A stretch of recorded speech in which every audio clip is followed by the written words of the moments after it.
Welcome to the Meet Crete podcast, where we sit down and talk to people who make Crete run every day. Hi, I'm Dave. I'm a creative producer here at Crete Carrier in the communications department. Today, we're going to talk to somebody that you might think that they live in an ivory tower or whatever, but she's got a very important job, and she deals with very important people and very important topics, and she does a lot for the company. We're going to find out more about Deb Jicha today. Good morning. Good morning. Thanks for doing this. I appreciate it.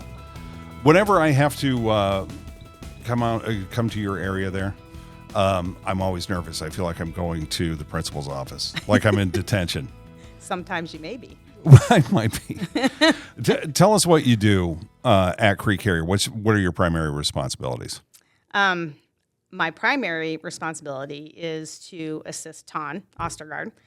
So I assist him with travel and any of the other needs that he needs taken care of. But I also kind of manage the company as far as, I have a lot of people that come to me with questions. I handle travel for our employees when they can't do it themselves. I coordinate, all the company events here. So that keeps me busy. I have a lot of other items that I do that I can't even go into detail right now. But I'm busy and I love it. That's great. Yes. And so if you've been to the Crete company Christmas party, I can just tell you, because it touches our department all the time, and one person in particular, that starts in about, July, August, something like that. And Every little detail of that event goes through Deb. Yep. We actually start about February, kind of recapping what we did last year, and then discussing entertainment, because if we are going to have entertainment, we have to get that done by February or the end of February. Yes. And then, there's a lot of work that goes into that, especially for our driver awards program. And so that's when we have to start gathering information and making sure we have everything covered. So it's almost a year-long process. Live event is very, very difficult. There's a lot of moving parts to that. People would be surprised. There is. While we are actively involved, a lot of decisions have to be made before you come to the communications department and say, make this, right? Correct. So thanks for doing all that, because it really is a wonderful event. Thank you. There's a lot that goes into that. I appreciate all the work that you do. Thank you. This isn't what you've always done, right? No. You had a different kind of career path before you came to Cree Carrier. So let's talk about what you used to do. So my very first career was in the veterinary field. So right out of high school, I lived in Illinois, and I got a job at a clinic there, and that was going to be my lifelong dream. So I worked there for five and a half years. And then after I graduated high school, I moved to Nebraska, which is where I was actually born, and did some little odd jobs, but landed a role at a brand new clinic that was opening up here in Lincoln. And I was there for 12 plus years. Loved that. Had some insurance issues, because at that time they did not offer insurance, and my husband was having some problems, and so it was just time that we needed to make a change. So from there, I went to the Nebraska Heart Institute and Heart Hospital, and I worked there for 12 years as well. So totally different. Totally different. Still in the medical field, but just with humans. So loved that job. It was fun. It was different. Learned a lot. And then things changed with that organization as well. And so we decided to make another move. Came to trucking. Isn't that a natural course to follow? You go right from a heart hospital to trucking, because that's a natural jump. And absolutely. Yeah, no. It's strange, but it's not strange. I mean, organization and management and logistics, all those things apply across the board. And it's really, really interesting to me, some of the backgrounds of some of the people that work here, the things that they did before that apply to what we do. Yeah. And they're very good at what they do because they're good at their skills. So where'd you grow up? Well, I was born here, but my parents divorced when I was very young. And then my mother and I moved to Illinois, where she met someone and got remarried. I really actually grew up there went through grade school and high school, and stayed there for about 5 years after high school. And then I just said, I need to come back. I want to go back and see my dad. I want to see my family. And so I came back for a visit. And when I got back home, my mom said, "When are you leaving?" And I said, "In about a month." And she said, "I knew you would. Nebraska has good people, good people." And she said, "I knew you wouldn't want to come home." Really? And so, so I packed my bags. My dad and my uncles drove in 2 pickups to come pick me up with all my stuff. And I've been here ever since. It has always felt like home from the beginning. I would never leave here. I grew up across the river from Illinois, so I kind of get it. Yeah. I kind of get it. Like, my grandparents were always here, and this place feels different. It is. Doesn't it? It's way different. Yeah. So, I'm proud to be here. I love it. You have a family. You mentioned do. your husband. I do. Mark and I met, and we've been married going on, it'll be 36 years in March. I still don't have him fully trained yet, but I'm working on it. Yeah, well, your veterinary background, that should come in handy. Sit. Yes, yeah. Stay. Good boy. And so we have a daughter, Hannah, and her husband, John, and then they have 3 children. So we have 3 grandkids. So I have a great family. I'm very proud of my family. That's awesome. Yeah. So the holidays are a lot of fun with 3 little grandkids running around. Oh, yeah. And they're all spread out. The oldest is 9, the middle one is 4, and then Watson will be 2 in February. So they're spread out. That's great. Yeah. So can we talk about dog training for a minute? Well, I don't train them. You don't train them, but right. You and your husband own a kennel. Is that correct? We do. So my husband had a career for 36 years, retired from that for some health issues. Mm-hmm. And we live on an acreage, 20 acres, and he was like, "I can't just sit around." So we had always talked about the possibility of having a kennel. So we just said, okay, well, we did. So we took his man shed and turned that into our dog kennel. We're licensed. We can have 10 dogs, and we're state inspected, so, we never know when the inspector's coming. We have wonderful customers, great pets that come in and stay with us, and we have been busy. We will be 5 years in July of this year. Wow. Yeah, and we started in 19. We just got rolling, and then COVID hit. Oh, man. And so we lost all our reservations from, I think it was March. And then in June, people started coming back. They're like, "I want out of here." And we have been busy ever since that June, nonstop. Through That's the great. winter and everything. But it's fun. Does your husband like it? Yes, and it's good for him. It keeps him active. He's very talkative. He loves talking to people. So he gets to visit with people. He gets to play with the dogs. It's a lot of work. It's hard work. We're tired. We're up at 4:30 every day and go to bed. I won't even tell you when because it's pretty early. But we love what we do, and it was a great decision.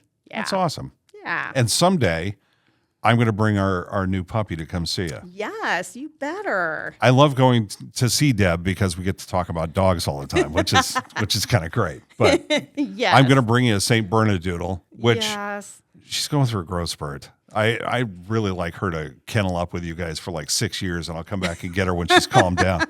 Holy cow. Well, we do long-term stays, but we've never done one that long. 6 years? Yeah. Maybe we'll start with 3 and see how it goes. There we go. Here we go.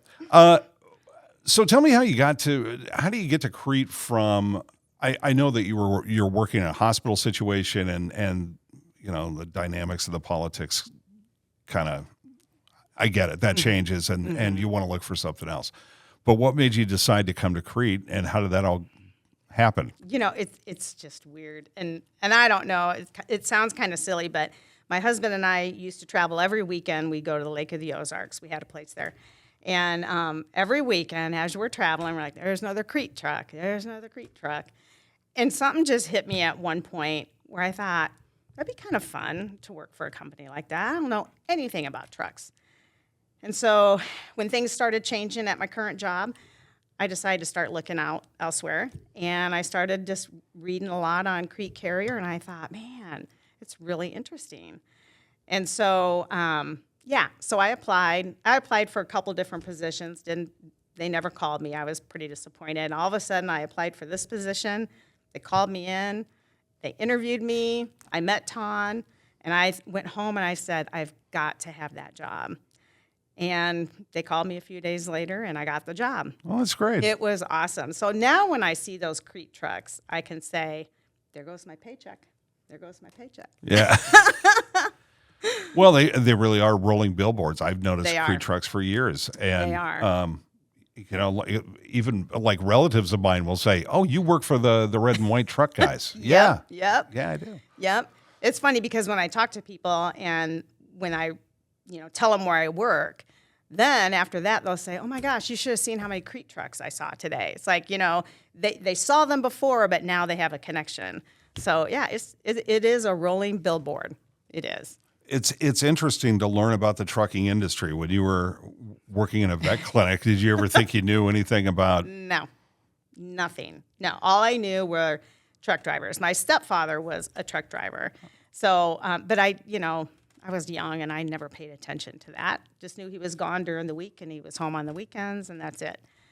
But just the details here and all the things that go into keeping those trucks going, it's amazing. I mean, it's amazing. And the fact that our trucks were still on the road during COVID is huge. It's huge. Yeah. It is huge. And this company is so good. We, during that time, it was awful. It was awful. And people lost jobs everywhere, but not here. They never lost jobs here. We always got our paycheck. If we were sent home to work from home and we didn't have equipment, Crete provided that. They did everything they could to keep this company rolling. And I don't think a lot of companies can say that. I agree with you. As a matter of fact, and I'll go on the record and say it, I think Crete's response to COVID and the way that they treated their employees and the way that they kept things rolling and the way that they were making sure that materials got out to the rest of America. It's part of the reason why I came here, because I was so disenfranchised with the company that I was working with and their response to COVID. So I get it. I totally get it. Mm-hmm. And it's great to work with a company that, this is probably the biggest countrywide crisis we've had since World War II. Absolutely. And this company did a really good job of handling its people and holding on to them and giving them purpose and giving our drivers purpose as well and keeping everybody safe at the same time, which is pretty amazing. It's amazing. It's amazing. I talk to people all the time about that, and they can't believe it. It's just, you see those trucks, but you don't know what it takes to get those trucks on the road. And it's not just the drive. I mean, it's everybody. The drivers need a whole team of people behind them to take care of them. We need good equipment. We need good managers and executives to look from the top and decide what we need to do to keep rolling. And they do that here. It's amazing. Yeah, guys in the shop and people at the terminals. Everybody's an important part of that clockwork that keeps everything going. Yep. I was goofing around earlier when I said Ivory Tower. You know that, right? Yes. Okay. But tell people what it's like to work for Ton and Tim and Eric and what is that like? Are they regular guys? Are they? They are totally regular guys. And I wish everybody here knew everything that I know about them because there are so many things done behind the scenes. They really, truly do take care of their employees and their drivers. They really care about them. There's been so many different situations. Employees have had personal things come up, whatever. They're there for them. I mean, they truly are. And we have employees that come over and they're like, is he busy? I need to talk to him. And it's like, yep, come on in. It doesn't matter. They'll drop what they're doing. They truly care. They are truly family focused. And it's great to work for them. There's a lot of stress, there's a lot of pressure sometimes that they're under, and just like family, they have heated conversations. Out of those conversations come wonderful results. So they work together. And I've never felt like I can't say that around him or I can't do this around him or whatever. I feel very comfortable. So I'm fortunate. You're very fortunate. Mm-hmm. It's great to feel that way when you go into work every day. Not everybody has that. No. So No. Mm-mm. I know that you're pretty passionate about something that doesn't have anything to do with dogs, which seems weird. And it doesn't have anything to do with work, but you're part of, I don't even know what I call it, but a charitable organization. Is that Yes. what it is? Yes. That you and your husband are involved with? Yes. We are strong supporters of Tunnel to Towers Foundation, and you can look them up with t2t.org. They were formed right after 9/11, and a family. There's, I think, 6 boys in the family, and they were almost all of them firefighters and policemen and all that. New York City, and one of them lost their lives during that tragedy, and so they formed this foundation, and it is just amazing. It is amazing. They will pay off mortgages for spouses of fallen people and their kids. They will build smart homes for the people that come back that have been injured and their lives have changed. It's amazing. I can't even tell you all the stuff they do, but I encourage you to go and look them up. They ask for a minimum donation of $11 a month if you can afford that, and that little $11 a month does huge things. So we have been supporting them since we opened our business. I supported them individually before that, but yeah, it's a great organization.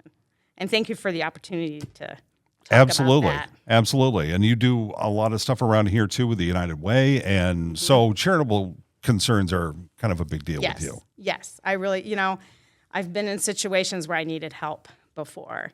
And so when you're in that situation, you're like, oh, how am I going to get through this? But you do. And it's through charitable organizations that get you through that. So I support a lot of wildlife and a lot of animal groups as well. But this Tunnel to Towers is very special to us. So It's great that you're involved with that. yes, thank you. And so it's Tunnels to Towers is .org? Is the website? T2T. T2T. Letter T, number 2, letter T.org. You can read about the whole family, the whole story. There's ways to donate. There's fundraisers. There's all kinds of stuff in there. Fantastic. So, yeah, it's awesome. You've had a really interesting career. Yeah. And then to Pretty wind up good. with a really great job here. That's Yeah, kind of cool too. It's fun. It's fun.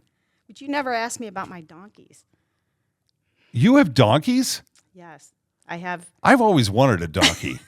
I'm not kidding. I think they're cool animals. Well, How many do you have? We have 3. We thought we only had 2, but there was a surprise. Okay. So my daughter, when she grew up on the acreage, she had horses. When she left and the horses died away, we never replaced them because it's a lot of work. Yeah. And so I always wanted donkeys, and my husband said, no, you have horses. Okay. So my daughter, who soon, in the next couple of years, plans to build on our acreage, decided to go get a horse. Brought it home. Didn't have a stall ready, so we had to build a stall. We had to put more fencing up. We're like, great. Well, anybody who knows horses knows they're herd animals. They can't be alone. So I said, we got to get another horse. And my husband's like, I don't want any more horses. And I said, we have a customer in our kennel that has donkeys. I said, let's get a donkey. So we went, and she did not have one at the time. And then she called, and she said, hey, my husband said I have to downsize. I have a mom and a baby, and I'll sell you a 2 for 1. We said, okay. So we went and got him. That's a story in itself. But got him home, and donkeys are pregnant for 11 to 14 months. So we got him in Really? October of last year. And so the end of July, we were headed to Illinois for a weekend trip. I went out to do chores, couldn't find the mom. Couldn't find her. Where is she? Finally had to get the spotlight, and I found her. And I'm like, what is that? She had a baby next to her. She had a baby. And I was like, gee, we had joked around saying, man, she's fat. She's really getting fat. You got 3 for 1. I researched, and I thought, I'm feeding her too much. Cut her food back. All the things I shouldn't have done. And here she had a baby.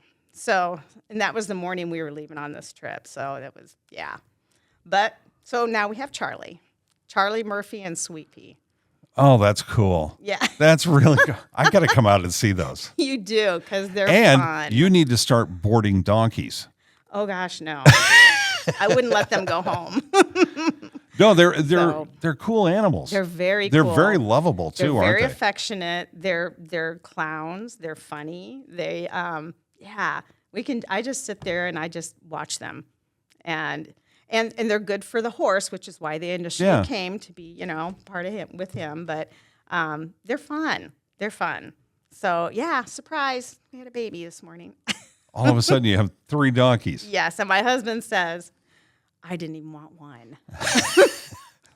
Kind of like kids. Yeah, exactly. In that regard. No, that's a lot of fun. So It is fun. you get to take care of dogs that aren't yours and send them home, kind of like grandkids, Yep. which is fun. Yep. And then you get to love on donkeys all the time. And how great is that? It's a lot of work, but it keeps us going, and that's why we moved out of the city into the country, so we can have those kinds of things. Got to fill up that I was a acreage. pavement girl, grew up in town my whole life, and so did he, and we wanted something different. Well, maybe we can work on a deal where you get me the next baby donkey.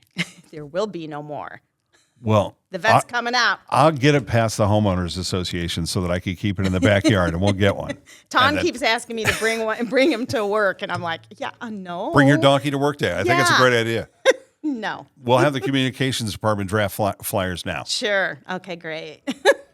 Really looking forward to the Christmas party this year. Good. Thanks for all your work. Thanks for you. everything you do every day. you. And thanks for sitting down and talking to us. I appreciate the opportunity. Thank you very much. We just got to meet Deb Jicha. Thanks for listening and watching the Meet Crete podcast. Just a reminder, you can find all of our weekly updates, driver stories, and a lot more on the Crete Carrier YouTube channel. We'll be back to find out more about the people we work with inside Crete Carrier and Schaefer Trucking in the next episode of Meet Crete.